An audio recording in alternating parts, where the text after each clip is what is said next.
Every comic has 1,000 stories, and every comic loves to tell them. Tonight, Andy Kindler. The brochure from the show said that the person who imitates Michael Jackson not only looks like Michael Jackson, but sings and dances like him as well. Well, shouldn't that be the bare minimum for a celebrity impersonator?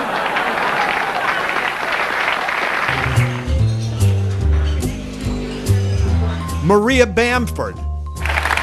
And if someone yells at you to take off your top, just say, "Hey, jackass, you're confusing a comedy club with the place where your mama works."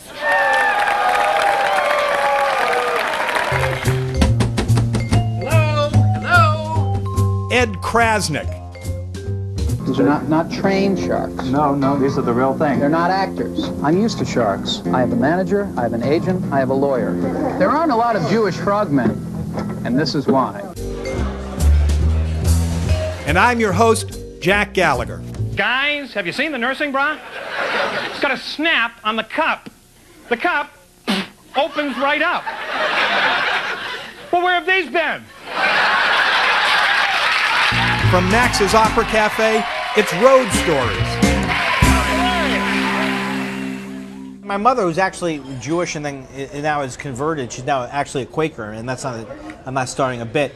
But when she first came out to California, and I put this in my act, but she was like sitting in a restaurant and she's looking at the menu in the restaurant, and she looks up at me, she says, "Andy, you live in California, how are the fajitas?"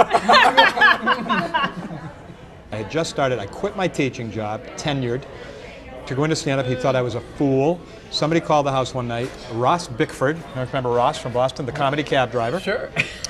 He called me to tell me the time of the show had changed. I come home, my father had taken a message. He said, "Ross called to say the gig is now at 9. So I said, okay, and he said to me, "What's a gig?"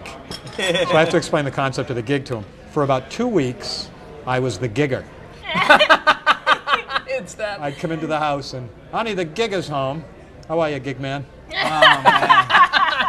My goal for the millennium is to be the first stand-up comedian on the space shuttle. And it's about time, don't you think? I think I should be, where are the comedians on the shuttle? And the reason why I want to be on the shuttle is I want to get on the space public address system. I think that's what they call it. And I'm going to get in the space PA, and I'm never going to stop doing this joke. "Andy to Earth, hello. Andy to Earth, hello." My mother, when she came to see me the first time, the show was at 8:30. She's dressed and ready at the living room at 1 in the afternoon, dressed in some kind of an Israeli flag outfit. It was like, she looked like Spock's mother from Star. She looks like the Mighty T'Pau. She's dressed up, and she comes to the show, and for some reason she's too nervous to watch me, so she's sitting in the middle of the audience, turned around. Jesus. So I've got 400 people this way, and I've got the Mighty T'Pau as the other way. Oh my God. And I didn't realize why she was turned around. She was so nervous for me that she didn't want to watch. Oh, yeah. But she, you know, she critiqued people's act. She would like say, "You know, that first guy, Edward, the opening act, where's the material? I mean, can he open with a joke? What?"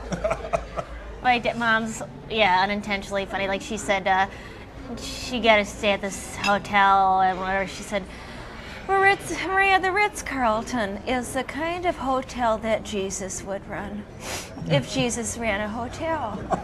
She also said to me recently, "Honey, when you don't wear makeup, you look mentally ill."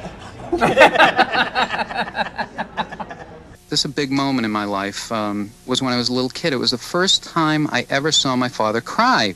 And my father and I were watching a little black and white TV set sitting on the edge of the bed. It was amazing. And Kar Yastrzemski, his hero, got up to the plate. Right. And he hit a home run into the right field stands. And I look over at my father, and my father is crying. Tears are rolling down his cheeks. Mm-hmm.